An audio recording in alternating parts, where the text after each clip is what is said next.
Peterson. How many hands of people who've never been before? To this? To this open forum, yeah. No. Wow, awesome. So we're almost all new. That's great. So I am the clinic director of Coeur d'Alene Healing Arts. We have an outpatient clinic in downtown Coeur d'Alene. And this open forum is a monthly series of, I don't call them lectures, I think they better call it conversations about health.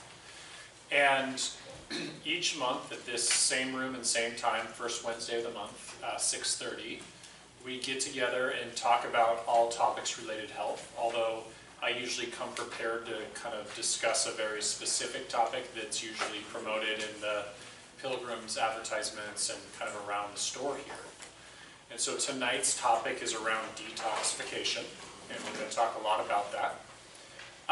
But I do like to create an opportunity to ask all health-related questions. And so we'll take a moment in a minute to get those up on the board, and then at the end of the topic, we will go through those questions, if there are any. Feel free to raise your hand, interrupt me. Let's dialogue together about what questions you have, make sure we're tracking in the direction that feels right for everyone. And also know that if you didn't quite catch all of it, we do record the lectures, so there will be a video on our website, cdahealingarts.com, and usually takes a week or two for my staff to get it up, but you can review it, share it with friends, so that resource is also there as well, and there's all sorts of great information about our clinic there. So, I guess before we dive into the topic, I want to open the floor for any questions there might be in the room.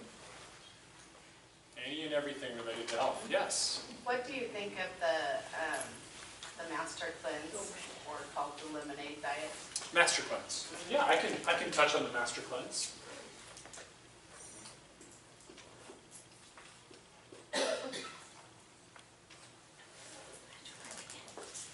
Yes. Is there anything out there, I know there's a lot, but something that really helps clear the body of all the contaminants? I know cleanse is but is there any I will be pill touching. medication? Yeah, I'll be touching on some of those concepts.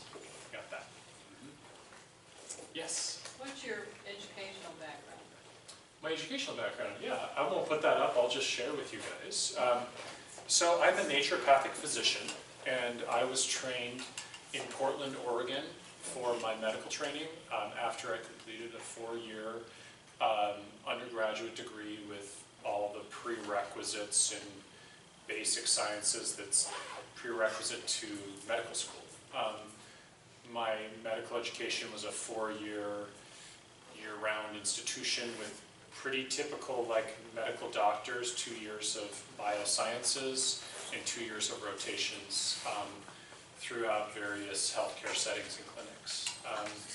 Followed by, in my case, a 3-year mentorship residency here in Coeur d'Alene with the kind of founding physician of Coeur d'Alene Healing Arts, Dr. Toxicity, my predecessor. So, does that kind of give you some context, or are you open to know more? Well, just this is personal for me. Yeah. How recently in Portland, Oregon did you take your? So, my standardized medical exams that I passed, my board exams, was in 2012. So I guess that would have been 5 years ago. And I've been in clinical practice ever since getting my license. No offense, it's just that nearly 50 years ago when I attempted to go through the same procedure, Yeah. a well-known pharmaceutical company sabotaged, and so I ended up, after paying for the course, having to change my major from naturopathy, pre-naturopathy, to psychology. Oh, okay. But I learned later from my professor that it was because that entity was on the board of directors and had threatened to remove all the financial support if they continued with their pre-naturopathic program. Okay. Yeah. Yeah. Well, I'm glad that you immersed yourself in the natural health I sciences survived regardless. in spite of it. Oh, all right. Cool. Okay. Yeah. Another question. As we approach detox, we have a situation of fructose intolerance and AIP diet and so on. Do you find that the tools you're going to give us would apply to those restricted components? So fructose and fructans, which are part of the FODMAP, right? Yeah. And we could benefit, you feel, from the whole program. From detoxification protocols, while staying in the context of Right. low FODMAPs or fructose restricted diet. You're talking about the autoimmune protocols. There's the Sure. dandelion greens that get moved and the kale and things. Yeah. I just didn't want to Yeah. feel like we're Yeah. shortchanged. Yeah, there's a lot of diversity and flexibility to the choices. You know, kind of all of the plant kingdom is our kind of garden here to work with. So, for sure. Yes. What are your thoughts on plant-based diet, like veganism? Sure. Yeah, I can touch on veganism. Alright. It's a pretty big topic, but I'll give you some thoughts. Yeah, in the back. How should a person eat before they go into it, like a few days before, should you start eating, Yeah. you know, particular? In fact, that's so important in my opinion that the program that I'm going to describe to you guys is actually encompassed in the 14-day protocol, is built in the pre-fasting diet for that very reason. Oh, good. Yeah, so in the program we get very specific about how to go about that. Yeah. Have you heard of the Dr. Ben Lynch Dirty Jeans? Yeah, I know. Dr. Ben Lynch is a colleague, so I know Ben. Oh, okay. Yeah. So is that something you recommend? That Dirty Jeans, his protocol, cleaning routine? You know, I don't. There are literally thousands and thousands of protocols out there, so I'm familiar somewhat with his protocols, and I definitely utilize certain elements of it. Like I would say, I utilize certain elements of hundreds of protocols, but I don't per se guide patients to Dr. Lynch's website to use his protocol, although I think a lot of his concepts around nutrigenomics, which is the concept of genetics and nutrition and the blending of them, are really important principles. So, Are really important principles to kind of to look at, and I like looking at genomics and kind of getting that information as part of how I get to know a person. Yeah. Yeah. Are there side effects in a negative category? For detoxification? Yeah, are they? It depends on how you define that. Is there such a thing as too quickly detoxing someone, and can that produce uncomfortable, aggravating symptoms? For sure. I mean, almost undoubtedly it's going to happen to some degree in all but the very most pristine, cleanest of individuals. I don't know if I would use the term side effect there as much as detoxification symptom. So is there, I mean, maybe a different term that would be more helpful? Are there any conditions in which people shouldn't detox? Would that, or are you more wondering what can So happen? I'll give you an example. 3 years ago, I Yeah. went through a Candida cleanse, Uh-huh. very, very restrictive, no carbs. Yeah. And I followed it to a T. My adrenals tanked, and I'm still trying to get them back up. Yeah. Again, I mean, everyone is individual, right? So everyone's experience with detoxification is impossible to predict prior to utilizing a protocol. What I can say about the program that I lead people through is it's very personalized. So if you're not a patient of Coeur d'Alene Healing Arts, many of my patients participate, but if you are not, I ask for a pretty in-depth medical background and health concerns, health history, so that we're very mindful of the adaptations that may be necessary. So in your case, having that knowledge of doing a high carbohydrate restriction diet and its impact on adrenal health, that would be helpful for me to know if there was a need to modify the program in any way. But I don't see, the juice fast protocol being contraindicated for someone with adrenal issues. I think it'd actually be really helpful. Or Hashimoto. Sure, yeah, Hashimoto's would be completely a great condition to work with a detox in. Yeah. Is this offered more than just coming up?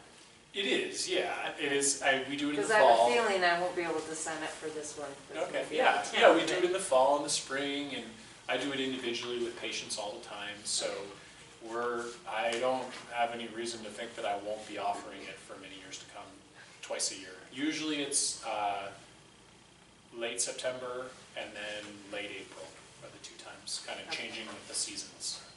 Yeah. And I'll talk a lot more about the details of the program when we kind of get towards the later part of the lecture, so. And I'm sure you're gonna cover this, but why would you want to detox? Oh, yeah. In general, yeah. Yeah, of course, I will definitely cover that. Any other health questions? It doesn't have to be related to detox, just anything out there that people want to learn about tonight. Yeah, please. Histamine intolerance? Uh-huh, yeah. Good. Anything specific about what you want to know about histamine intolerance? Anything specific you want to learn about histamine intolerance? Your take on it, and if you have experience with it. Okay. Very much yes for the second question, and I'll talk more in detail about kind of the causation and treatment to it as well. Yes? Could you speak to the ketogenic diet? Yeah, I can touch on it. And I did recently do a lecture on it that's on our website, so you can get a lot more detail on that, but I won't mention it.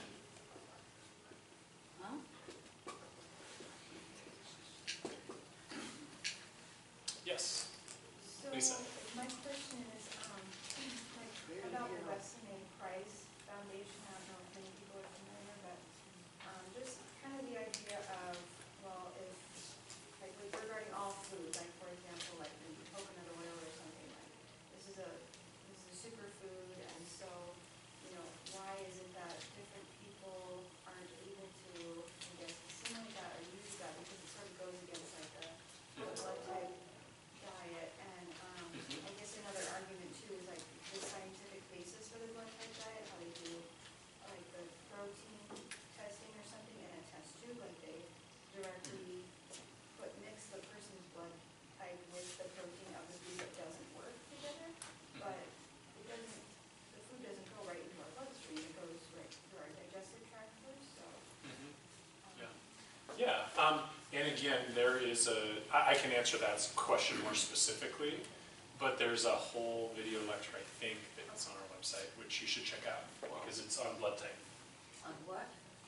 On the so-called blood type diet, and the science of that.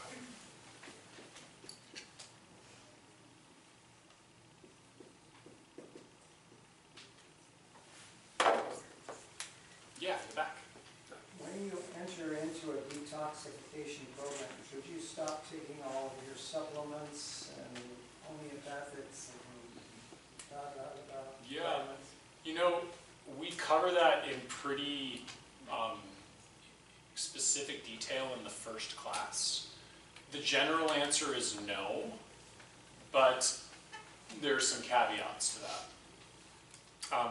Concept being, we don't really want to add an extra burden to the liver, for example, if we're already going to be flushing a lot of toxins into the bloodstream, and kind of adding more of a burden. So generally not, but there's definite specific exceptions to that. Yes? Are there any, we attended a mushroom lectures, which was very, very good. Yeah. But I have a question, are there deleterious effects of taking mushrooms for medical purposes with medications? There are interactions for certain mushrooms with certain medications. They're not a lot, but they're, notable, and from a, off the top of my head standpoint, I would need to be conferring with some of my interactions resources if I was really concerned about it. But they're very minimal, but I can't say universally no. Are they critical as far as causing death or paralysis or insanity? I think it's exquisitely unlikely. Safely no. Yeah. Yes, again.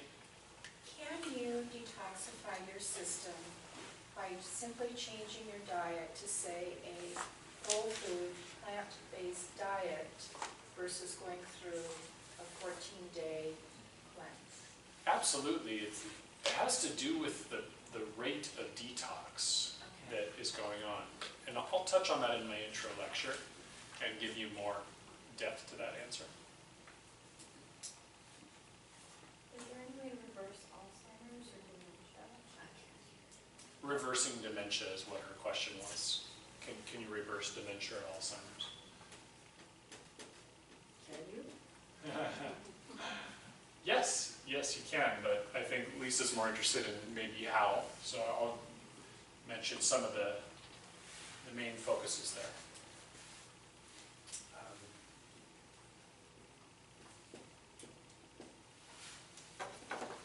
All right, any others?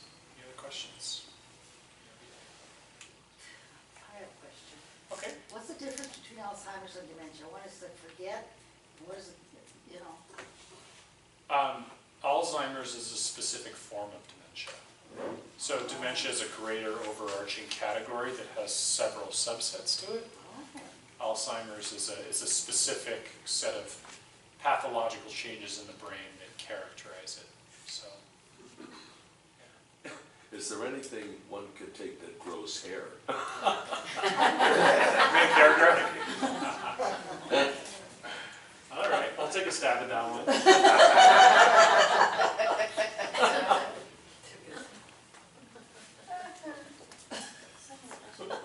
The detoxing, is there anything that, like if we're doing it with children, Yeah. is there any differences or?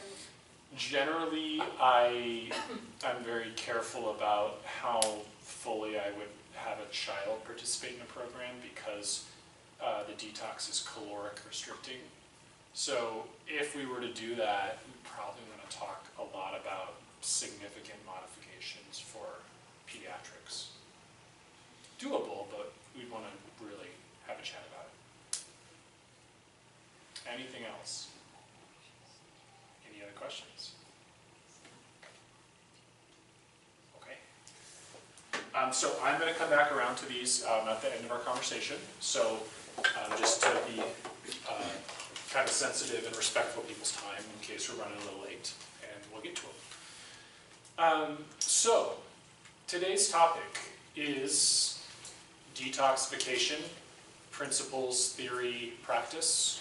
I'm going to teach you guys about the Juice Detox that is upcoming through our clinic, and it's going to be taught right here. So I want to educate on some of the principles of why do something like this. And I'm going to go into every spring and fall, I try to add a little emphasis somewhere, and so this spring my emphasis is going to be discussing in much more detail sources of environmental toxicity. Where does our toxic exposure in our modern world come from? And a little bit about beyond detoxing, the program we're going to be talking about, some of the methods and tools to test for toxicity, and how to remove toxins that go beyond the scope of the detox protocol. So I guess to start things off, we need to use a breakdown of the word, what is a toxin? Well, really it is any substance that is harmful to the body, undermining health, and stressing our biomechanical or organ function.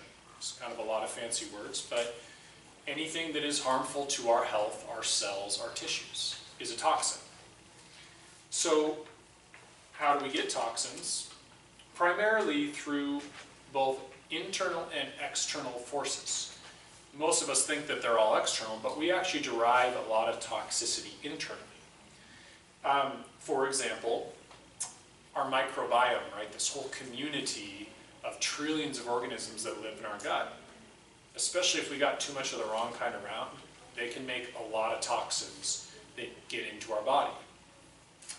Inflammatory foods that are not assimilated well by our system and our immune system is unfriendly to, that can generate a lot of toxic byproducts. Another major element of what is necessary actually for our immune system to work is the creation of free radicals. Free radicals are substances that are cellularly destructive, right? So that's how our immune system kills bacteria and viruses. It creates free radicals, but that in and of itself, those free radicals created are toxins. Another way that we accumulate toxins is by having compromised elimination.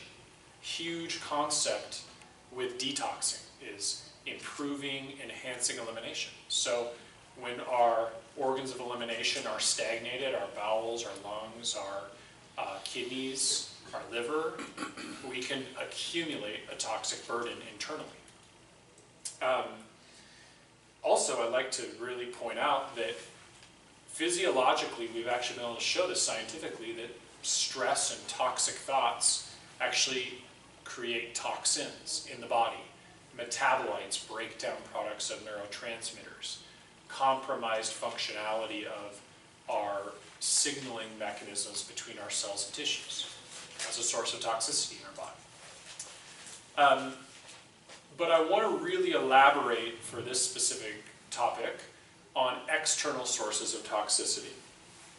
So the primary methods that we, from our external environment, take on toxins is through touch, so through the skin, through our breathing or inhalation, so through the lungs primarily, and through ingestion, or through the esophagus and the stomach and the intestines and into the body. So those are the main three routes that toxins come into our life. And in our modern world, there are a lot of them. So I'm just going to kind of arbitrarily start with the air, okay? So really obvious things like, smoke when it gets hazy in the summer, those actual fluorocarbons and carbon dioxide, basically combustible molecules, pretty toxic on the lung tree and get absorbed into the bloodstream. The everyday types of exposures that we get in that carbon kind of combustible world is exhaust from cars, trains, factories, right? All sorts of industrialized machines that spew out carbon byproducts. A lot of those petroleum byproducts have a pretty inhibitory effect on our functionality. I'm going to try not to go into a tremendous amount of detail on those effects, and I'm going to kind of more generalize that because we'd be here all night if we identified each toxin and what physiological effect it causes. Other inhaled sources are kind of off-gassing from various compounds. So industrial and at-home, things like off-gassing carpets, off-gassing construction materials, things like asbestos. These are there's many household exposures of air that end up having toxic byproducts in them. The sprays that you use? Yeah, aerosol sprays. I kind of, I think of a lot of the household cleaners as being more prominently through the skin, but certainly detergents and various solvents, the things we use to clean homes, disinfectants, even soaps, all have... New vehicles, and you say carpets. Yeah, carpets, yeah, off-gassing new vehicles, big time. That new car smell is not such a good thing. Yeah, so those solvents and household industrial materials are really, more trans skin absorption primarily. That's our biggest exposure there. kind of transitioning over to the skin, there's a lot of, interestingly, exposure we get through our cosmetics. I think the number was the typical adult woman has something like 500 carcinogens on their skin, every day. So, so our cosmetics really powerful source of toxicity buildup. As I talked about, all of our household materials. Another really big one that all of us end up touching a lot are receipts. They have BPA in them, pretty toxic endocrine disrupting chemical. And so BPA-free credit card receipts is a really good thing we do at our clinic, but most people don't. So it's what makes it shiny, right? That's the plastics on there. So those are a few of the more skin-related ones that I want to really mention. The biggest place where we're really getting most of our toxic exposure is through what we ingest. Okay, so one of the why do we talk about buying organic foods?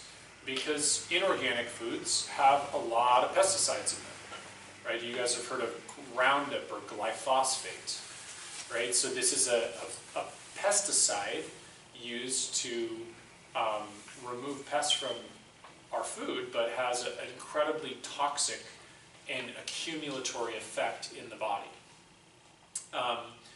There are all sorts of different compounds in this regard that kind of do this in terms of what we spray on our crops and also what we put in our fertilizers.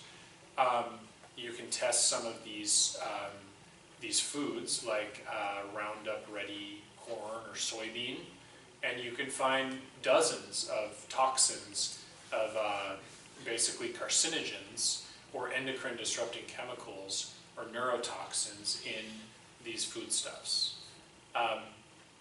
Now, these are talking about plants and fruits, right, and vegetables, grains. Well, what happens when we take those and we feed them to cows or chickens or, and it just accumulates. And to make a cow bigger, those cows have to eat a lot of plants. So they accumulate those toxins much, much more concentrated. And so, of all things in terms of sources of toxicity in our food, these non-grass-fed, non-organic animal products are probably the most toxic. And to boot, they also add to these animals antibiotics to make them get fatter. And so they also add growth hormones to them, which are endocrine disrupting, meaning hormone disrupting. And so the antibiotics kind of mess with the human gut and the microbiome. So it's one of those places where that's probably the most important place to spend money on our food is the animal-derived products. Toxins also concentrate in fat. So we'll talk a little bit of that in regards to the detox, but fatty foods have much more of a toxic burden than carbohydrate-rich or protein-rich foods. So nuts and seeds are a good example of a really fatty food that concentrates toxins more prominently. So some other things to mention with the kind of world of meat and actually seafood is mercury. Mercury in fish is something that a lot of people don't think about. So definitely if you're eating like albacore tuna on a weekly basis, you're accumulating a lot of mercury in your tissue. If you're eating sushi every week, a lot of mercury accumulation. Mercury is not a good thing to accumulate in the body. So there's a set of fish that you really want to be thoughtful about very rarely consuming. And they're again, it's kind of like the concept of the animals eating all the grasses and whatnot. Well, the fish that eat other fish, and those other fish that are eating other fish, right, they're bringing toxins and concentrating them up the food chain. So we want to be really careful about those. How about Fukushima, the radiation in the ocean that's all over now? Yeah, it is a problem, and it's it's a real challenge to discern how to navigate that. You know, eating farm fish has a lot of other problematic elements to its toxic burden and the actual nutrient density. But wild-caught fish, you have that little bit of, you know, exposure there with Fukushima, at least if they're, you know, Pacific-based. And so I make sure I source all of my canned seafoods out of the Atlantic, and all of my medicines that are derived from seafood products come from the Atlantic, kind of for that reason. Yeah, it's a tough thing though. My father's a fisherman on the west side of the state. Yeah. Every bit of their fish is tested for radiation, for everything before it's ever sold. That's all I will eat is his fresh fish off the boat Wow. because of that. Awesome. And in my hometown over there, there is a guy there every day with every single fish, the byproducts, everything are tested for radiation before they allow the people to take the fish. Good. So, Yeah. What company Yeah. is that? What company? it's not a company, it's my hometown. Yeah. So, Yeah, I generally, you know, tell people when you have to make a choice between farm fish and, you know, Pacific wild caught, I tell them to do the wild caught things yeah. and concentrate lower on the food chain.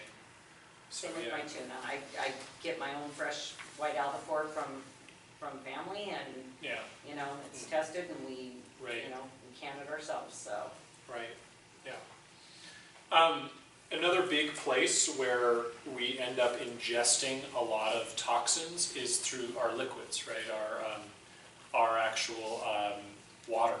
Okay, so water concentrates all sorts of toxic chemicals like heavy metals, pesticides, phthalates, byproducts of plastics, antibiotics, any sort of things that get put into our soil, petroleum chemicals, etc. They all end up ultimately in our water table, and we're drinking them. Plus we treat our water arguably with things that are toxic, like fluoride and chlorine. Okay, so toxicity exposure through water is a pretty big thing. And again, there's some really great simple solutions to that. But remember also another way, and I forgot to mention this on the skin, is that when we bathe, we're absorbing some of those toxins too. So people think a lot about, you know, chlorine and fluoride in our water and thyroid disease, for example. Well, the biggest source of where those disruptive thyroid chemicals come is actually when we're bathing and how it comes through our skin. I told you. So that's another route of getting these toxins in from liquids. The other one I wanted to mention that is a significant one is our teeth and amalgam, mercury amalgam fillings. A lot of older people especially have a lot of amalgams in their mouth. Those off-gas mercury and those mercury compounds end up in our tissues. So another thing to be aware of too. Really obvious toxin, right? Tobacco, hundreds of carcinogens in it. I need to mention it though because, you know, tobacco is carcinogenic and full of all sorts of heavy metals. And so whether we're getting it firsthand through our own habit or secondhand, there is, you know, a degree of toxicity associated with tobacco too. So let's see. I mean, I'm kind of skimming the surface here. This could get a little bit tedious if we really listed through them. I'm trying to hit some of the biggies in terms of environmental toxins. And I'd like to more give you guys resources about what to do about it. A lot of this we kind of can't help, but are there any questions about, you know, external sources of toxicity and kind of where we find a lot of it? When they smoke the pipe and it's not tobacco, I don't know what they call it. baby. Yes. Is that very toxic? Yeah, it is. The e-cigarettes. E-cigarettes. Yeah. Actually, yeah, I was just reading a scientific article today from a Harvard doctor about just how much formaldehyde, for example, is in those. Formaldehyde's really neurotoxic. So, yeah, the compounds in them are not benign at all. On the bottle, it says like women can go sterile basically. Yeah, there's all sorts of toxins in those e-cigs. You know, the the weighing and deciding is the e-cig, the vaporizer is better than the actual, tobacco itself. If I had to, make a choice between the two, I'd probably pick the vaporizer over it for the majority of people, but they're both really not healthy and absolutely build a toxic burden. What about that, like the hoopa, whatever they call it, they have. Hookahs? Yeah, they have a place down in California. Yeah, those are even more toxic than I cigarettes. thought so. Yeah, super toxic, yeah. And There's a place in Governor White. burn really hot, so they really actually scar the lungs much more quickly. There's one dish detergent? Yeah. Dishwashing soap, does it come off your dishes, or does it remain like a film on there so you're ingesting that before? Yeah, it depends again on your dishwasher. Okay. And so what I wanted to mention to you guys is a resource that I found to be incredibly valuable. It's called ewg.org, Environmental Working Group. But ewg.org, this is such a cool resource because it is this compendium of information for consumers about the selections you make as a consumer and how they impact your health. And so they actually grade things. So, sunblocks, basically cosmetics, household detergents and cleaning supplies, basically kind of those everyday things that we all use. And also just a lot of what I've mentioned, kind of like where the sources of plastics exposures happen and, how to be avoidant to those and how to be knowledgeable about those. And so it gives you a tremendous tome of information that as a consumer, you can be very discerning with your money and what you choose to expose your body to. Yeah. Oh, okay. Did you have a question? Yes, I did. Okay. Like with tobacco, you said secondhand smoking, for example, it not only goes in through here, but it also gets on your skin. So For you've sure. got two places that it comes in, so you're double dosed. Yeah, much more through your lungs, Yeah. but that's true. And so, again, the theme here is limiting exposure, limiting the intake of toxins is ultimately the best treatment here, right? If we can remove the individual from the environment that's creating toxicity, then we're going a long ways to detoxing the body because we're not continuing that trickle inward, and we're hopefully going to work on enhancing removal. So, besides environmental working group and how that pertains to a lot of these compounds and things we use in our everyday life we talk about, organic food, right? Organic food, grass-fed meats, organic meats. This ensures that no pesticides, no harmful chemicals have been used in the cultivation of that food. It doesn't mean that it's been done sustainably. That's why I tell people to go beyond that and try to buy things local that was, raised in a sustainable manner. But this lecture isn't really about sustainability. It's more about toxicity. Certainly, arguably, the nutrient density of sustainably grown foods is much higher even than just, kind of corporate grade organic stuff. But definitely something to, value what you put in your body. It's a direct correlation to health. Yeah. I have a question. Yeah. You said organic means that it's free of pesticides, but I have a friend who recently took a class with their Cub Scouts had a class that they attended. Yeah. And they were told that just because it's labeled organic means there's still a certain percentage of pesticides that is allowed to be used on that. That's right. So how can you Discern that as a consumer? Yeah. Well, ultimately, I think the most elegant and simple solution is grow your own food. Correct.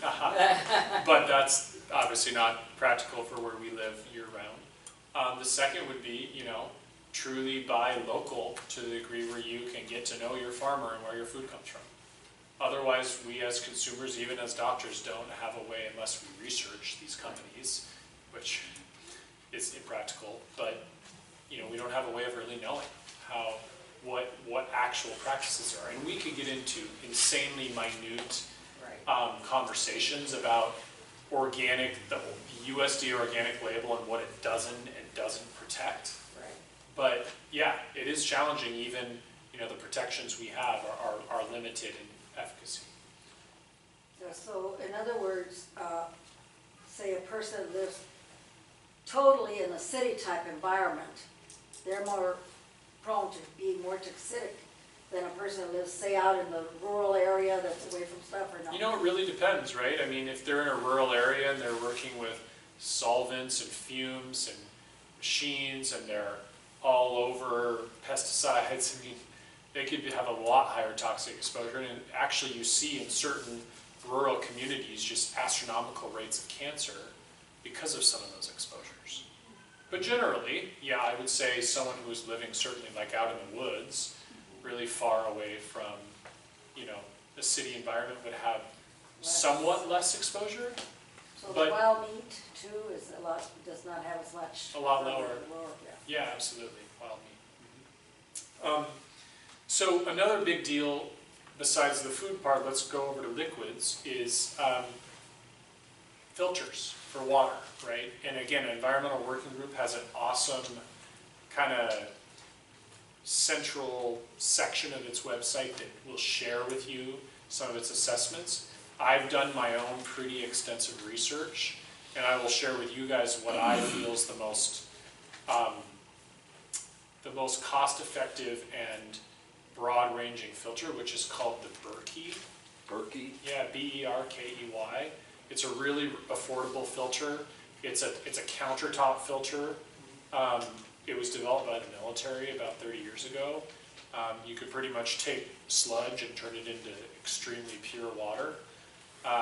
It filters basically everything out that you could potentially want to have filtered between metals and chemicals and different compounds of the periodic table, but it doesn't pull out some of the trace minerals. So some of the main trace minerals and the ionized minerals that we want to keep in our water, it doesn't take, which is a little bit of a problem with reverse osmosis. It pulls out some of the structures that we do want to keep in our water. It's why I generally also don't advocate someone regularly drink distilled water. Everything's been pulled out of it. And once you drink water out of a Berkey filter, you'll be hooked on it. It just tastes so powerfully different if you can imagine water tasting. Almost like, what do they call those, artesian wells? That's what I was raised on, artesian well water. Yeah, yeah. So filters are a big deal, and I'll also argue that air filters can be very useful too. Now there are plant-based air filters like spider plants, and there's a whole, I think EWG has a section on this too, but you can look at air purifying plants, and there's all sorts of plants that pull toxins out of our environment.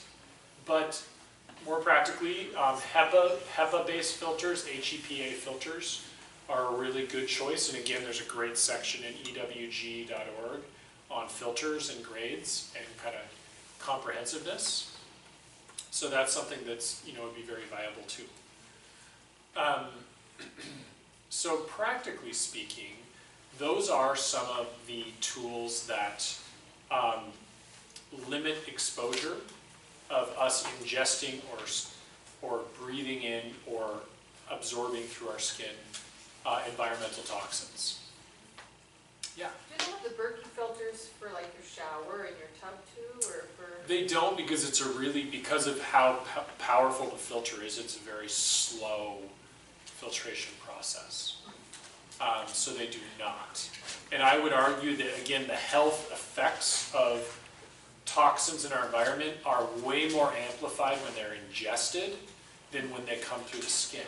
So the skin is actually a pretty good barrier for the body. Our skin is amazing at what it prevents from getting in. It does get some things in, but it's way less so than this incredibly permeable barrier that is our gut lining. So that's really the place to focus much more prominently. Does Costco sell those? They don't, yeah. Where do you buy them? I get them online. There's several vendors online. You could become a distributor, but you can find them very easily online.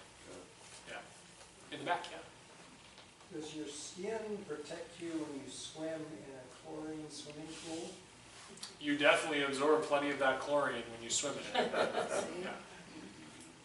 Because my wife has talked me into getting into water aerobics. Yeah. The exercise part is good, but is it being offset by? Well, right. I wouldn't call it offset. I mean, there's all these, catch-22s in our world of doing something good for you that you know has a toxic exposure, and what do you do about that? That's true. And that's why the next part of our lecture, detoxification, is so relevant, right? It's how do we get the toxins out of our body? It is unavoidable that living in our modern world, we're going to be exposed to those at birth. Infants, we measure cord blood, they have over 200 carcinogens and neurotoxins in their cord blood. They're not even out of the womb yet, right? So it's impossible to avoid this stuff. It's all about how do we help the body efficiently remove toxins faster than they're coming in. So I would argue I wouldn't tell you to stop doing the pool exercise. If you could find a saltwater pool, that would be great. But for now, probably the chlorine will have to do. Yeah. As far as I'm forgetting the terminology now, if EMF is correct, but from cell phones and laptops and Wi-Fi. Good point.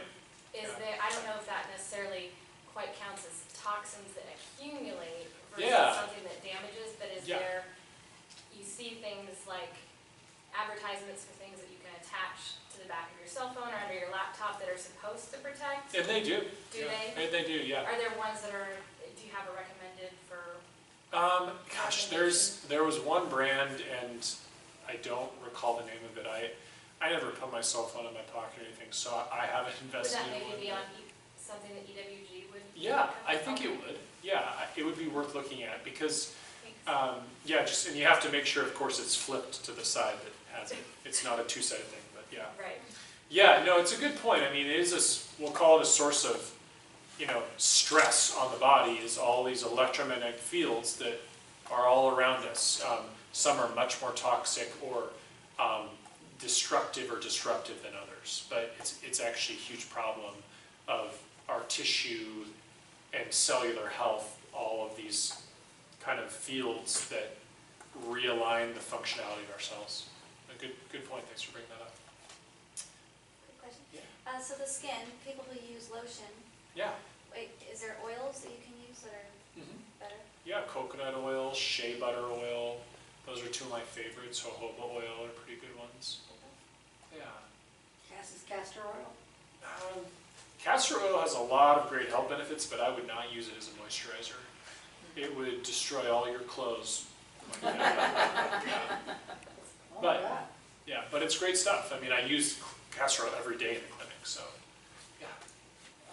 I have an acquaintance who's from the Philippines, and her husband was going bald, and she started ordering him to include more of her native dietary, which is high in coconut and palm oil.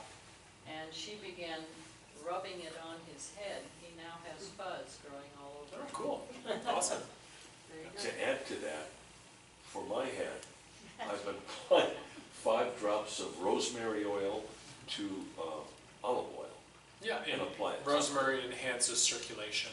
And I'm getting results. Cool. Yeah, rosemary is a great medicinal plant. So a couple of quick things about this little expansion of the topic I want to mention. How do we go test for these things? They accumulate in the body, especially in the fat tissue, I mentioned that. How can we go look for that and know if someone has a really heavy body burden? First of all, we can assume that everyone has some body burden, and therefore doing things to enhance elimination of toxins, detoxification, is a really viable choice to do on a regular basis. But what I do specifically to identify heavy metal burdens, which really can impact some patients and some individuals, is I do urine provocation. So the gold standard for assessing metal burden is provoked urine. And I notice I say burden, meaning not acute exposure, but an accumulated body burden. And you'll hear about hair analysis, you'll hear about stool analysis. The science just really isn't very good there. So provoked urine is the way to go, and I use a company that is a physician grade company. I'm not aware of any consumer level companies that do this, but the actual agent that provokes the metals, the toxins to dump into your bloodstream is called DMSA, and it is a prescription grade substance. So what we do is we have someone take the DMSA, then pee for 6 hours straight and collect that urine and send it to a lab. And we can actually establish body burdens there.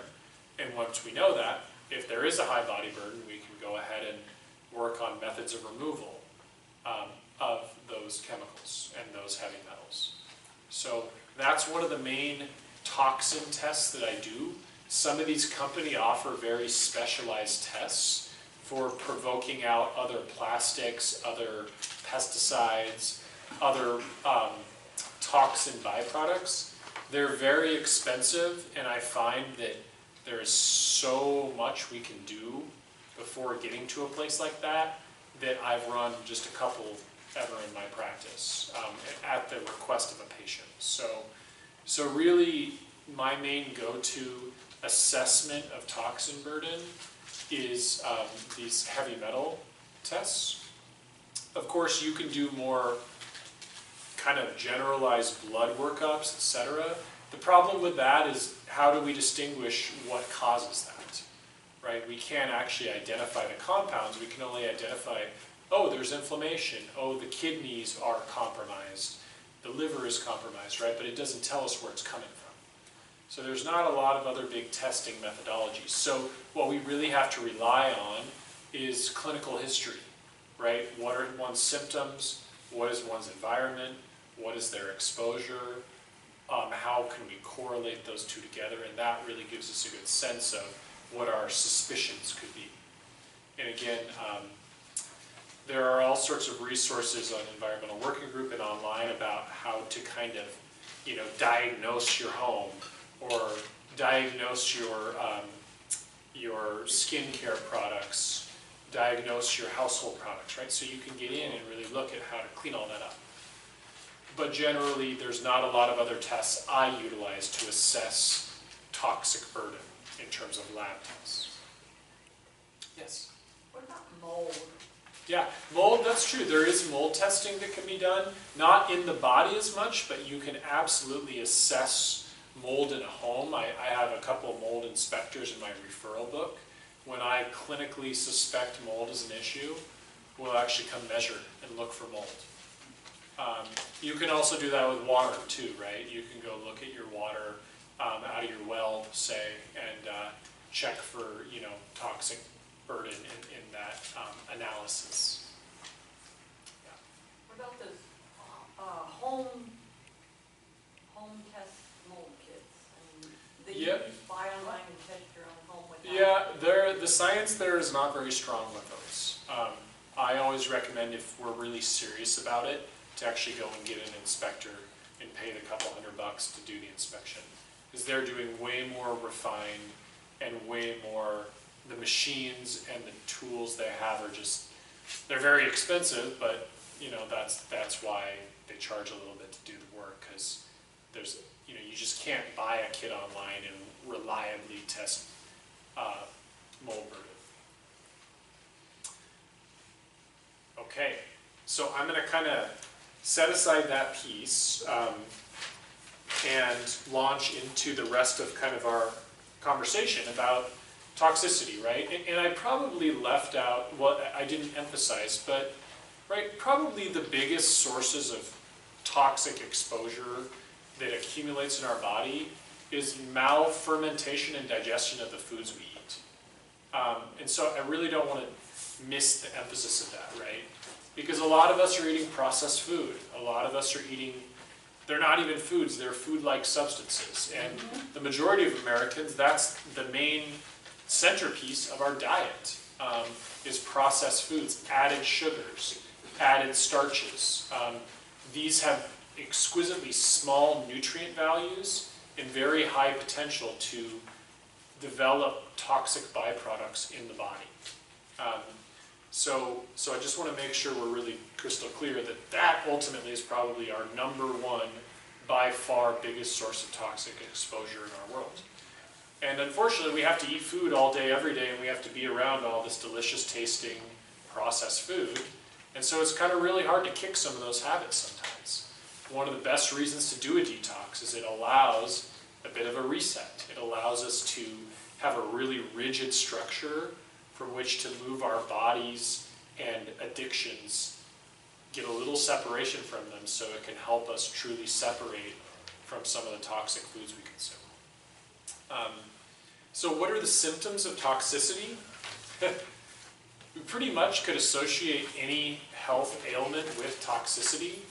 I'll note some of the big ones.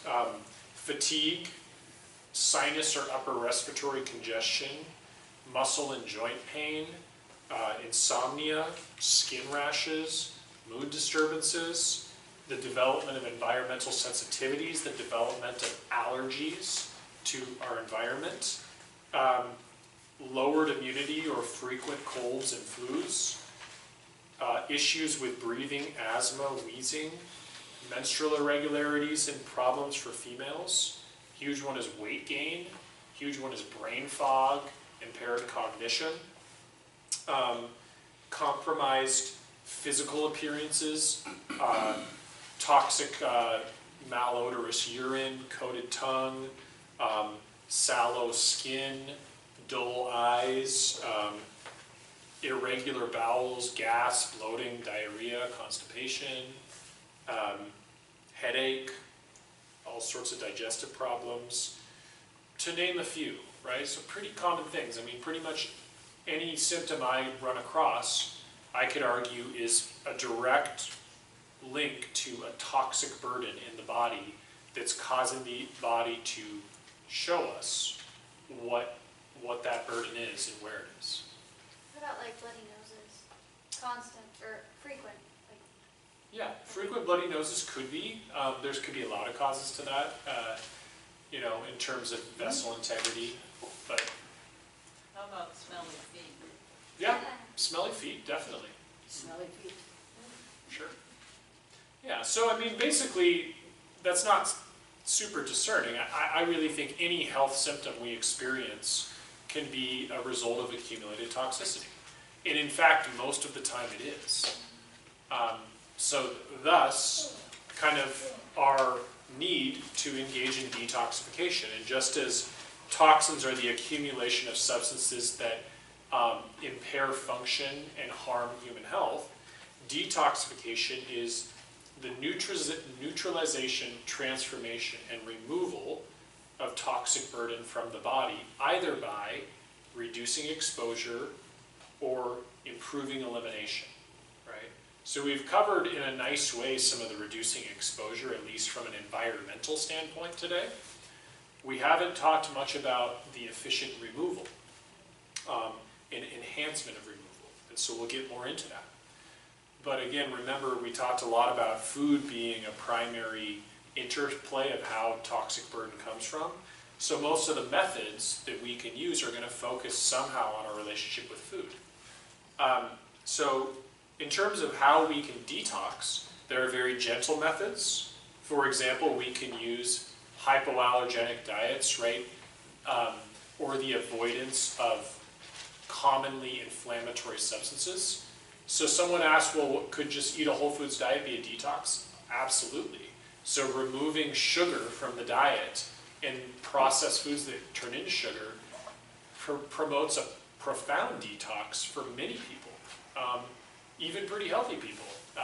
You'll get detoxification benefits and effects from doing just that. We can take that a little deeper and move into a complete whole foods, fruits and vegetables exclusively diet. In fact, the introductory phase of the juice detox is just that. It's a little gentler than an actual juice fast. And so it gradually brings the body into that space of toxic dumping without overwhelming the system. So that's a very valid way to do detox.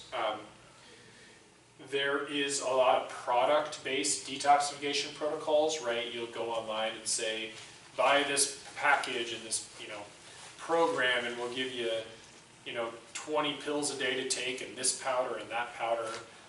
There's a lot of detoxes out there like that. A lot of people kind of, bring different detox programs in and show them to me.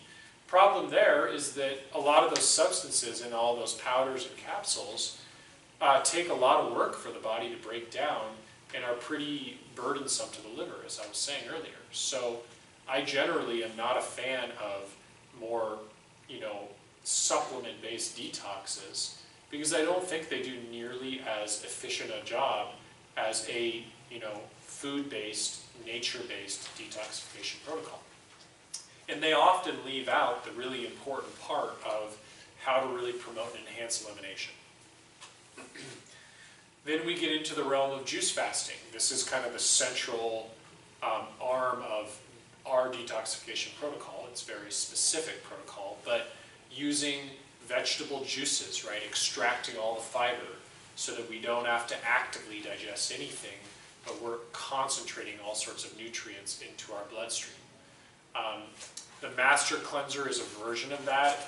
I think it's a poor version of that because of the nutrient profile of lemon juice and maple syrup is pretty minimal.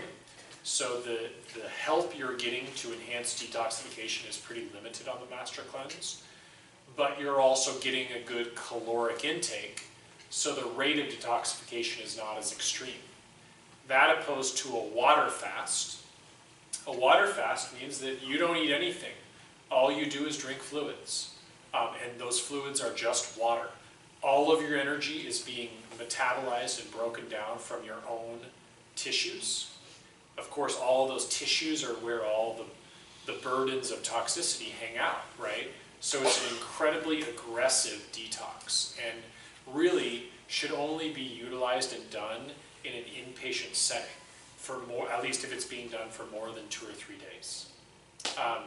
I've guided some patients through extended water fasts, but we're doing blood work every few days. I'm talking with them every single day, and they're definitely not working. They are hanging out in their home or in a hotel or in a place where they have no responsibilities. So that's something that is impractical for the purposes of the typical individual in our culture. So I find a little more middle ground makes the most sense. So questions so far? I'm going to pause for a sec. Okay. I'm just kind of wondering a little bit about taking out the fiber you mentioned, Yeah. by juicing. Yeah.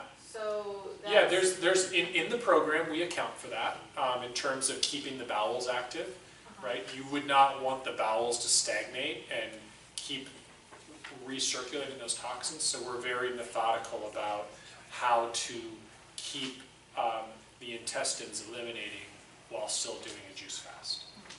Is it the type of vegetables that you use, or is it... Nope, it's through doing a really high fiber smoothie in the morning of those juice fasting days. And optionally, if someone doesn't want to do that, the use of enemas to kind of empty the colon. And then you don't lose the nutrients by taking out the... No, in fact, you concentrate the nutrients. Fiber, don't get me wrong, I don't tell people to juice instead of eat fiber on a regular basis, but what happens when you juice is you use about 50% of your daily energy in digesting your food, okay? And what the digestion really is about parsing out the nutrients from the fiber.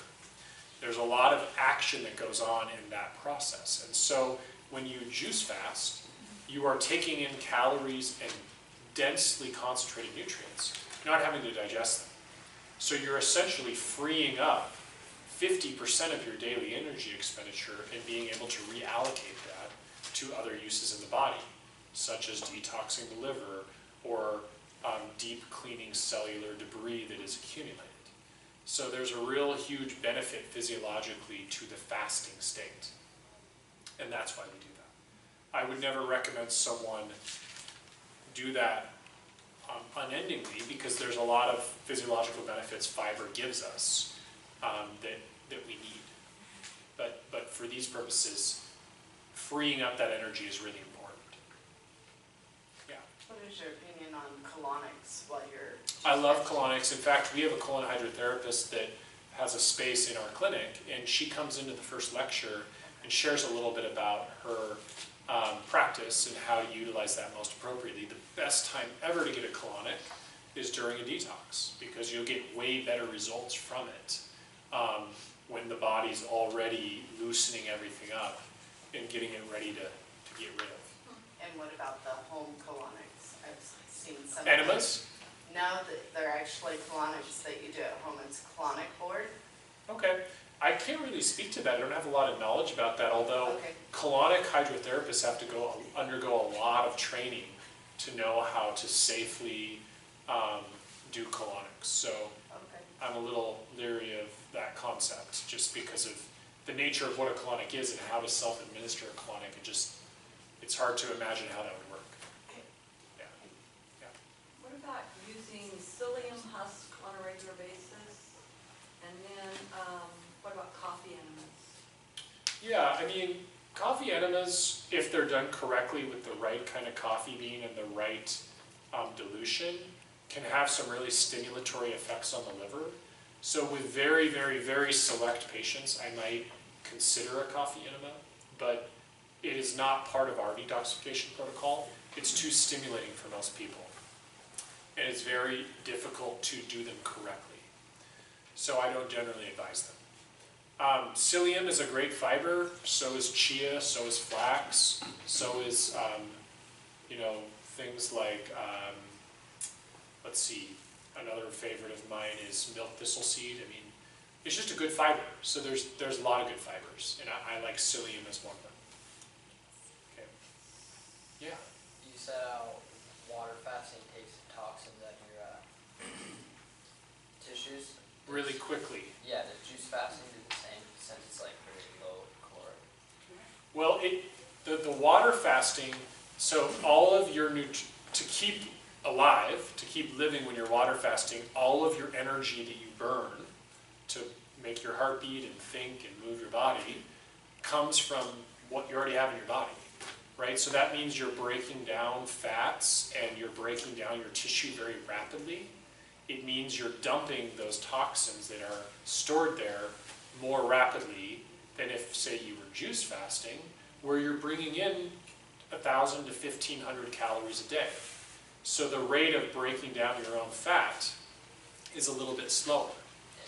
I mean, typically on the juice detox, people lose about 8 pounds. So a little bit of that's water weight. So during the standard program, that's typically what to expect for most people. Some do a lot more, some do a little less. And if we're not wanting weight loss, we do adaptations for that.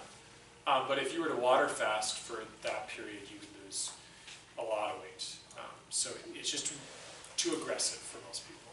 How do you feel about the Ericsburg intermittent fasting?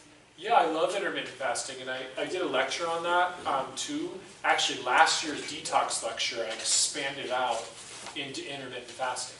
I use it all the time with my patients. Yeah. It's a great tool. So, a little bit of history about fasting. Humans have been fasting from the beginning of time. Animals have been fasting from the beginning of time. If you observe a sick animal, an injured animal, what do? They stop eating. Okay? What should we do as humans when we get sick? Stop eating.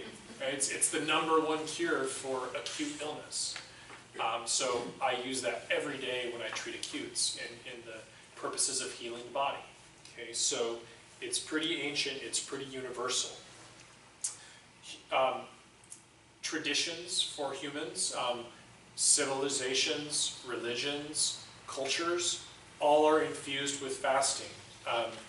Hinduism, Buddhism, Christianity, Judaism, Islam, all of these religions have core principles in their practices of fasting. Right? There's a good reason for that. So as time has moved forward in terms of in a health setting, the original kind of Greek philosopher physicians used fasting. Plato, Hippocrates, these were big tools used regularly. As we moved forward, Galen, Paracelsus, these kind of medieval Renaissance physicians, really prominent sources of medical guidance, all used it heavily. And more recently, the hygienic movement in the United States and the nature cure movement in Europe, huge promoters of fasting as a cure for all sorts of ailments. Actually, the forefathers of the naturopathic profession were all about detoxification and fasting. And so that's really very much the foundation of my medical practice, comes from those roots. Naturopathic medicine, of course, and my colleagues, many incorporate fasting and detoxification into their protocols, and it's a great passion of mine. So, talk about principles here. Basically, we're really tying this in closely what the naturopathic medicine central philosophy is, and that is the concept that intrinsically the body has the capacity to heal itself. That we do not need any medicine to heal. Our body's vital force has the capacity to do self-healing. In order to do so, first and foremost, we need to remove our obstacles to health. Okay, so 90% of what I do in my clinical practice is removing obstacles to cure. Talking to people about their diet, talking to people about their lifestyle, talking to people about their sleep, talking to people about their stress, talking to people about their emotional limitations or burdens, and helping people remove obstacles, right? So first and foremost, for detoxing and fasting, we remove intake, exposure, and creation of toxic compounds. Right? We're going to do that very prominently in the class by being very explicit about the foods we will be consuming and the environment in which we will be consuming them in, mentally, physically. Another major principle, improving circulation. Okay, so if we're dumping all these toxins into our bloodstream, if our circulation is really stagnant, that's a big problem. Right? We need to move that toxic burden to the organs of elimination. And so to that end, we're going to be promoting very specific exercise principles. We're going to be bringing in concepts like therapeutic massage, lymphatic drainage, dry skin brushing, contrast hydrotherapy, meaning using the applicating contrast of hot and cold water to drive circulation. These are very foundational aspects of the detox protocols that I utilize and what we talk in depth during the classes about. Enhancing elimination, I've already touched on this a couple times. We're really going to be very explicit about the key organs of elimination. So the liver, the kidneys, the skin, the lymphatics, the lungs, the bowels. These organs need to be enhanced in their capacity to eliminate when we are detoxing.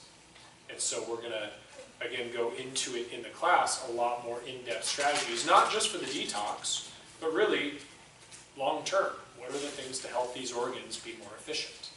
And then another big concept and principle I really feel is critical in detoxification, and this is a bit my bias as a naturopathic physician, is heal and repair the gut.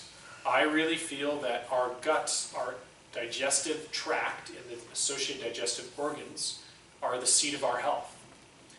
If that set of organs is compromised, limited in functionality, then everything else downstream suffers. And so a big component of how we accomplish this is, first of all, again, we're removing irritants to the gut by choosing a therapeutic diet. We are resting the gut. Someone asked about why we juice fast, because we're resting the gut, right?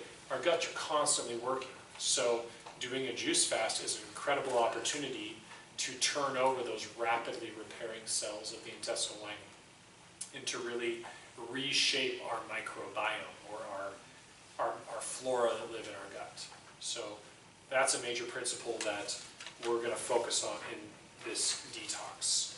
Stimulating the liver. Liver, so to speak, is our major internal detoxification organ.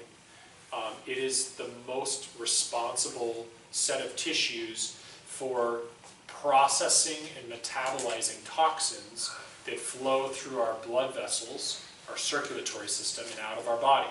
Right? So to remove toxins through the urine, they got to go through the urine first mostly, first through the liver first. To remove toxins from our bowel, they end up being secreted into the digestive canal as bile, which is processed in our liver and stored in our gallbladder. So we really look to, in this detox, focus on ways to enhance the detox pathways of the liver and support the liver's elimination process. And then lastly, but I think not least, is the transformation of stress. We talked about stress being a toxin. So we're recognizing here in this concept that the mind and the body are intimately connected. And we've known this forever, but biomedicine has chosen to say that we can separate the mind and the body. I don't think so, and I see this in 100% of my patients, that the two are interrelated. So understanding and learning about stress transformation and really setting aside a period of time during a detox where we can really focus on self-care is really important to the success of a good detox. So questions about the main principles and kind of what they are and what those focuses will be during our program. Okay, cool. So benefits. What are we going to get out of this?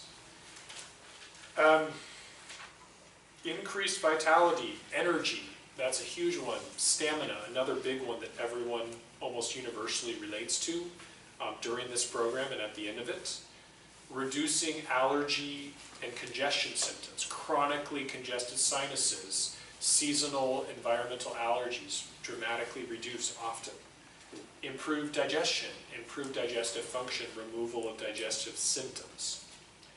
Better concentration, better acuity mentally, clarity, focus. Reduced anxiety and tension, calmness. Better immune system. One of my #1 treatments for chronic immune deficiency is do detoxing. Less colds and flus. Reduction in risk for lots of chronic diseases. Diabetes, high blood pressure, heart disease, kidney disease. Huge breadth of chronic diseases that are improved by detox. Weight loss, we talked about, typically 8 or 9 pounds, but not just weight loss, but the reset of the metabolism, right? Resetting for the future how our body metabolizes what we are consuming. Improved sleep, reducing inflammation, reducing pain. Remember, one of my most profound moments was I had an injury, and it was a really bad injury, worst injury of my life, and happened to happen right before this detox, and it was awful. And then I did the detox, and my pain reduced by like 80%. We see this all the time, though. Chronic pain dramatically reduced as we get inflammation out of the body. Improvement and enhancement of tissue and cellular function. Normalizing blood sugar, normalizing blood pressures. We'll see people drop off their blood pressure meds, drop off their blood sugar meds when they do these programs all the time. Anti-aging, right? Cellular repair. And I think very importantly, identifying food intolerances. So when we get done with this fast, our bodies are very low in inflammation. They're very low in terms of inflammatory burden. And so it's a perfect opportunity to methodically test for food reactivities. It's the gold standard of testing for food reactions, right? Is elimination challenge. So the third phase of the program is a very methodical reintroduction of foods that gears the kind of digestion back up, but simultaneously helps us identify what foods we're reactive to. So a great benefit. And as I mentioned earlier, it's just a great opportunity to hit the reset button on many levels, right? Food relationships, stress, self-care, whatever you want that to look like, this can be a great launching off point into a vision of health that more embraces what you want to pursue.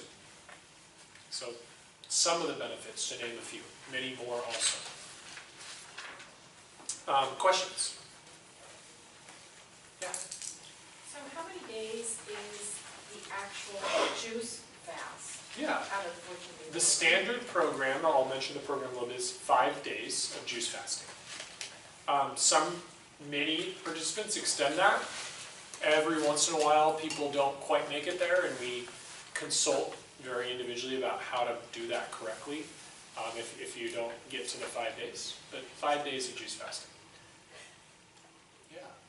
Can you lead juice fasting and water fasting? Do you think a good idea? In fact, that's part of our discussion in our third lecture, is whether or not it's a good choice for individuals to undertake either a 1 or a 2 or a 3 day water fast under my guidance. And so it will be definitely discussed in the program. I've already done the water fast, so I was wondering if a juice fast would be good to lead into it. It's much better to lead a water fast with a juice fast. Oh, okay, cool. Yes. I take Bragg's apple cider vinegar daily. Yeah. Now, one is truly make your body, help make it alkaline, number one. And what are the other benefits, Yeah. if there are? Well, yeah, I mean, apple cider, I'm going to just kind of save that for this section. Okay. Because that's a little separate topic, but I'm happy to answer that question. Yeah. So you said it's not good for kids to do the juice fasting? Depends. You feel you need your kids to do it? Yeah, it depends. It's a very individual question, right? Okay. So I'm not saying it's a contraindication as much as it's a caution, right? So we just need to meet with you then? I would connect and give me kind of the backdrop of what it is and what's going on and why you think it'd be a good idea. And again, adolescents are different than children, right? I say children, I'm really tough. Oh, adolescents are good. They're good? Yeah. Okay. It's more once we get into the single digits that I'm more discerning about. Okay, but 12 and up is Yeah, good? that would be Okay, fine. thank you. Totally. Is there a cost to? Yeah, let me get to that in just a Okay. second. You mentioned the weight loss, and a portion of that would be water loss. How much is muscle loss, if any? I've actually done some really in-depth assessments with patients and had them go use the calipers and some of the personal trainers, pretty sophisticated devices. And actually what I usually see is muscle increase. I've never seen loss. If anything, it's stable or increase. So it's pretty awesome to see those, not just the loss of weight, but actually the body chemistry and balances seem to do really well. So you said like 5 days for the actual just juice fasting? Where is Yeah, well, the let rest of me go over the actual program. So it's divided into 3 phases. The bulking phase, or the pre-fasting diet, is a 3-day protocol. That's that less intensive kind of plant-based. There's some liver flushing going on. There's really basically a lot of fiber being consumed, but just from fruits and vegetables. And then on day 4, we launch into the 5-day juice fast with very specific parameters. In that section, we go into a lot of detail about methods of elimination, right? We talk about digestive physiology, we talk about those organs of elimination, how to enhance them, how to enhance circulation. So there's a pretty in-depth teaching going on with all this, which is why I love the class, because when we do it individually, we don't have the time to really go into the depth of the rationale behind what we're doing. Today is just a little precursor, a little taste, right? We have these hour-and-a-half lectures where we really go deep with it. We also have an opportunity to share the experience together, including myself. I always fast with the group, so I'll be participating with everybody. And so it's such a great thing to have that support there and have that kind of sharing of experience and communication. Really great aspect about the group program. But the last phase, so that, if you're counting, that's 8 days so far. Why I say it's 2 weeks, it's not technically a full 2 weeks, it's really about 12 to 13 days. But where people fall the most short is on the reintroduction. You made it through the fast. It's like, all right, let's start eating again. And you blow through the reintroduction and don't do it methodically, and you unwind a lot of the benefits. So the reintroduction phase takes about 5 days to do, to really build back into the complete diversity of food choices. So that's where we get 14 day. Yeah. What would be a longest juice fast that you? I have fasted people, the longest I've fasted someone for is 28 days on juice. And you know, again, the thing about this program is it's really personalized to each of you, right? So if you're not a patient, I'm going to learn from you about your health background. We're going to have opportunities to individually talk during the classes. You're going to have my cell phone number if a symptom arises, if you need help navigating what's going on, even little simple questions, right? I really encourage, it's the only time I ever give out my cell phone number unless someone is really, really, really sick. So you know, that's part of the support that is based in this. So, you know, I'm guiding you throughout this process in addition to the 3-class series. I've led, at this point, probably a few thousand people through this detox with slight tweaks over time to the protocol. And prior to that, it was kind of passed down to me a different version from one of my mentors who had, you know, been practicing this on thousands of patients for over 30 years. So there's a lot of evidence behind this, a lot of, you know, a lot of trial we've done to make sure it's really a very well-executed program that fits pretty well for most people. It's 100% food-based, so you're not going to be buying a bunch of supplements or, you know, you're going to buy your food, but that's all you need is, you know, what's in this store to grab off the shelves of the produce aisles. It also, because it's a juice fast in how it's designed, I find that it's, you know, something very easy to maintain your life obligations around. So if you have a full-time job and you're raising a family and, you know, all these responsibilities, that doesn't mean you can't do this.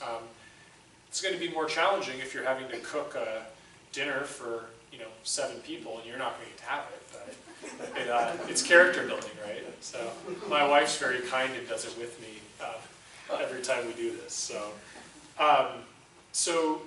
you know, in terms of some of the main concepts of the detox, are there any other questions about kind of what it looks like? Yeah. The phases, besides the liver, I would guess the blood, what other organs, systems is it going to detoxify? Everything, right? I mean, this is the core concept of how the beauty of detoxification is it is all-encompassing, right? It's going to work on all of our tissue. It's just that, you know, certain organs may have even greater benefit than others. But really, any health ailment, with the exception of a couple exclusions, like if someone had active hepatitis, I probably wouldn't want them to do a detox because it's just too hard on the liver. If there was active hep C, I'd be really careful about doing something like this. But pretty much everything else, I mean, even cancer, you know, really, really serious diagnoses, I think this is a protocol that could benefit every tissue and every person. In terms of the cost with it, there's a $100 cost for the entire program. That includes the 3-lecture series, my individualized support, all of the materials you'll be getting for the class. There's a 50-page binder that essentially makes this program reproducible to you in the future. That all is kind of part of the class that you will be getting for that. So it's related to the time we're spending together is the cost. And for future individuals, I don't think there's any participants in here, but there's a half-cost audit fee if you choose to do it in the future. So that is the cost for it. If you sign up tonight or before, I believe, the 17th, it's $100. After that date, it's $150. So we do have a limitation in spaces in the class. I believe it's 30 that we're going to allow in the class. We just can't get the group too big. Otherwise, we kind of sacrifice some of the intimacy and individualization of it. And typically, the class does fill up. So it's something, if you're really inspired to, we should do it sooner than later. When does it start? When's it start? Yeah, the dates of it are gonna be Thursday night, April 26th. So that's the start date. That's the start date, that's the first class. The start is actually the next day. We do a class in preparation from each phase, right? What So times? the times are gonna be in this room from 6:30 to 8. And I have little flyers that I'm gonna give to everyone who needs to grab them just to have a little familiarity. So from 6:30 to 8 on Thursday, and then the following Thursday, which is May 3rd, is the last class. The middle class will be in the late afternoon on Sunday. So it'll be from like 4 to 5:30 here on Sunday, and that's in preparation for the juicing phase, which starts on What day Monday. is that? That would be the Date. 29th. So we're 29. Yeah. Your flyer says April 26th, 6 to 7:30, so is it the flyer correct, or you're 6:30 to 8? Oh, that's right, we do it, I believe. Which flyer do you have? Is it the I little one? have the one I picked up from the back table, the Detox. Oh, yeah, right here, The full page one? This one. That's right, yeah, we do usually do it a little bit earlier. I'm confusing my lectures of. That's okay, I was just. Yeah, thanks for making sure. clarifying it. No, it is 6 to 7:30. Okay. Thanks for the clarification. Basically what I do is, if you sign up for the class, you essentially register. If you wanted to give me a check or cash tonight, you could, but you would call my clinic, and that's on our business card or information in the back, and we will establish, you in the class, and you will be receiving an email from us 1 week prior to the class, and that's going to tell you a little bit of. A lot of people want to know, well, how should I prepare? Do I need to get off coffee, and how do I do? So we give you some kind of preface information about how to prepare, and also people who are not patients an opportunity to teach me a little bit about your health. And if I feel it important to call you, I may. Otherwise, we may communicate via email if we need to. A lot of people say, no, I just, this is why I'm doing this, and this is me. But there's going to be a pretty detailed email that comes out before. It will also include the tools you need and the shopping list for your first 3 days. The 2 tools, just to kind of go over with you, juicer and a blender. Different tools, right? Blender keeps the fiber, juicer throws away the fiber. You can get them at Target for pretty cheap. There's different kinds. I'll mention that in the email. You can also buy juices at juice bars, and there's lots in town nowadays. There is also a little discount Pilgrims is going to do for our participants, so 10% off of all produce and all juices. So that's a little nice benefit that we're grateful for Pilgrims to kind of provide through the duration of the program. Outside of that, are there any questions about kind of what's coming up? Yeah. My wife and I will sign up for this, okay? Okay. Is there any chance I'll feel better after this thing, though? I hope so. I'm a little bit of a skeptic on this. Yeah, I hope so. I like to tell participants, and I personally, this is my experience, that the best I feel is when I'm kind of finishing up the reintroduction. It's like the kind of pinnacle of how I'm feeling. Some people will definitely have some detox symptoms. Most people will have some irritability, a little fatigue, a little bit of headache. That's to be expected as the body dumps toxins, but often that transitions into feeling incredibly energetic and vibrant throughout the duration of the program, and certainly long-lasting thereafter, especially if you uphold some of the principles that you've embraced during the program. Now we know some people that are vegans or whatever. Vegans. I mean, is there any merit to that kind of stuff? I mean, once you come off of this thing, right, Yeah. you're all cleansed up, ready to go, I mean. Yeah, well, that's really what we emphasize a lot of our third lecture about, is talking about what now, where to from here, how to live a healthy lifestyle in relation to food, certainly, and how to maintain some of the principles that we've been learning through the program, and some of the insights we've gained about our relationship to food, which is pretty powerful. When you do not chew on anything for several days over end, it's pretty insightful in terms of certain things you learn about how you relate to food that you didn't know before. There's a guy on the internet that, he started in '74, he's eaten 60,000 McDonald's Big Macs, that's the only food he eats. It's verified, Guinness Book of World Records. Okay. Yeah. How could that guy still be alive? I don't know. He He looks healthy. He's got a really good constitution. He probably exercises a lot and does some other really good things. We're not saying that food is everything in health, but it's a big component of our health. And so therefore food is a big focus of what we're doing here. We'll try it, okay. Okay. Yes? Do you find that PPIs, Pro- price stack, yeah. being there's no chewing going on, is it necessary for those to be taken? You know, it depends. I generally tell people to maintain their prescription medications. The rebound effect of coming off a PPI can be pretty aggressive even when you're not eating it. So you gotta be careful. But it's something we could individually talk about for sure. What's PTI? PPI, proton pump inhibitor, it's something that blocks stomach acid. It's a drug. What other questions are there? How often do you have these courses? I do them in the spring and the fall. Spring and September and April. Yes, late September and late April. Yes. So would you, in your personal opinion, would you recommend because I want them to detox also, would they benefit from coming to the classes also? Or? Absolutely. I think that by far you're going to gain a lot more benefit from being there because there's so much teaching that happens and also sharing of experiences that I think that would be the ideal benefit.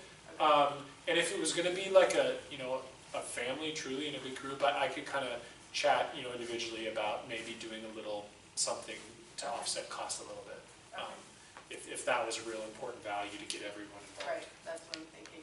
Okay, yeah, and just reach out to my clinic and kind of let them know that we chat about it. Yeah. What other questions are there? Do you provide discussion about how to manage the detoxification symptoms? Absolutely. Oh yeah, and we talk about the most common ones and how to navigate those and what to expect to the best of our knowledge, knowing that everyone's individual. Yeah, totally. Yeah. So you've gone through the first one now, or in a couple weeks, and then you maintain a really good diet through the rest of the summer and early fall, and you do take the one again in September. Do people react better? I mean, Yeah, well, they do, but I can speak to my personal experience that I've been doing an iteration of this ever since I was in medical school, so, almost 10 years, and at first I had a pretty rough time when I would do it, when I wasn't kind of as clean in my system, and it gets easier and easier, so, I still feel great from it, but it's not too big of a bump. And so, yeah, I find that actually I encourage us to repeat this, and why I think this is such a good value investment for you guys is that I think because of the world we live in, we all should be detoxing regardless of how well we regularly eat. And so this protocol is very much taught so that you take a tool away with you that can be executed in your own lives in the future.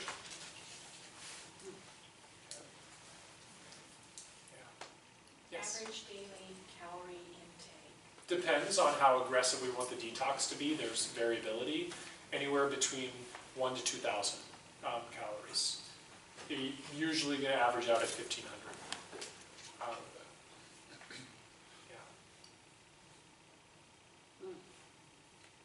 Okay.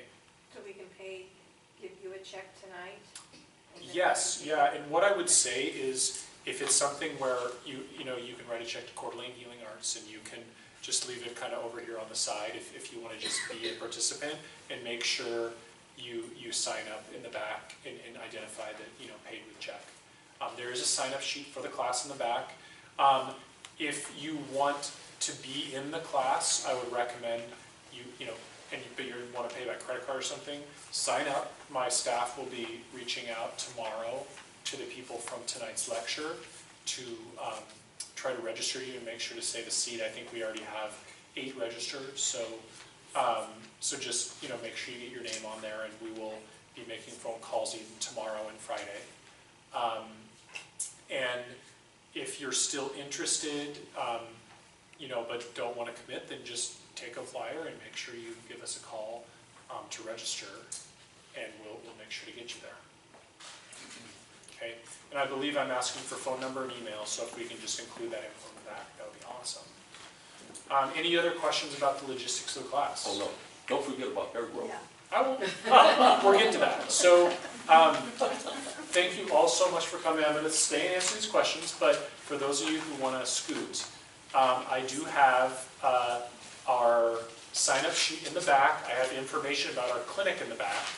And if someone wouldn't mind, when they're heading back, to grab these little mini flyers, if people want to grab one and share with a friend, that would be great. And I forgot to hand this out at the beginning. This is a little info for our classes we do, our detoxes, our educational forums. If you want to be on our listserv, we send out a lot of information about that. So thank you so much all for coming. And I'm going to hang around after we go over these questions to answer questions from people, if you want to individually talk with me. Thank you. So if someone could take that back who's leaving, that would be awesome.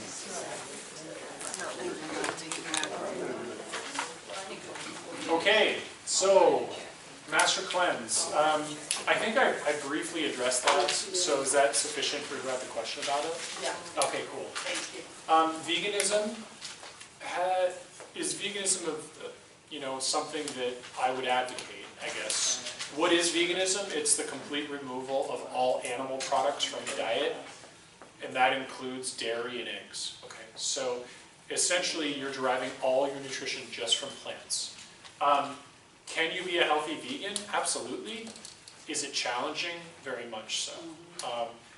In order to get the nutrient density your body needs to be healthy, you really have to work at being a good vegan. So a lot of people use a lot of processed grains and kind of starches when they're vegan, and they end up, a lot of processed soy products. It ends up making them really nutrient deficient and pretty toxic.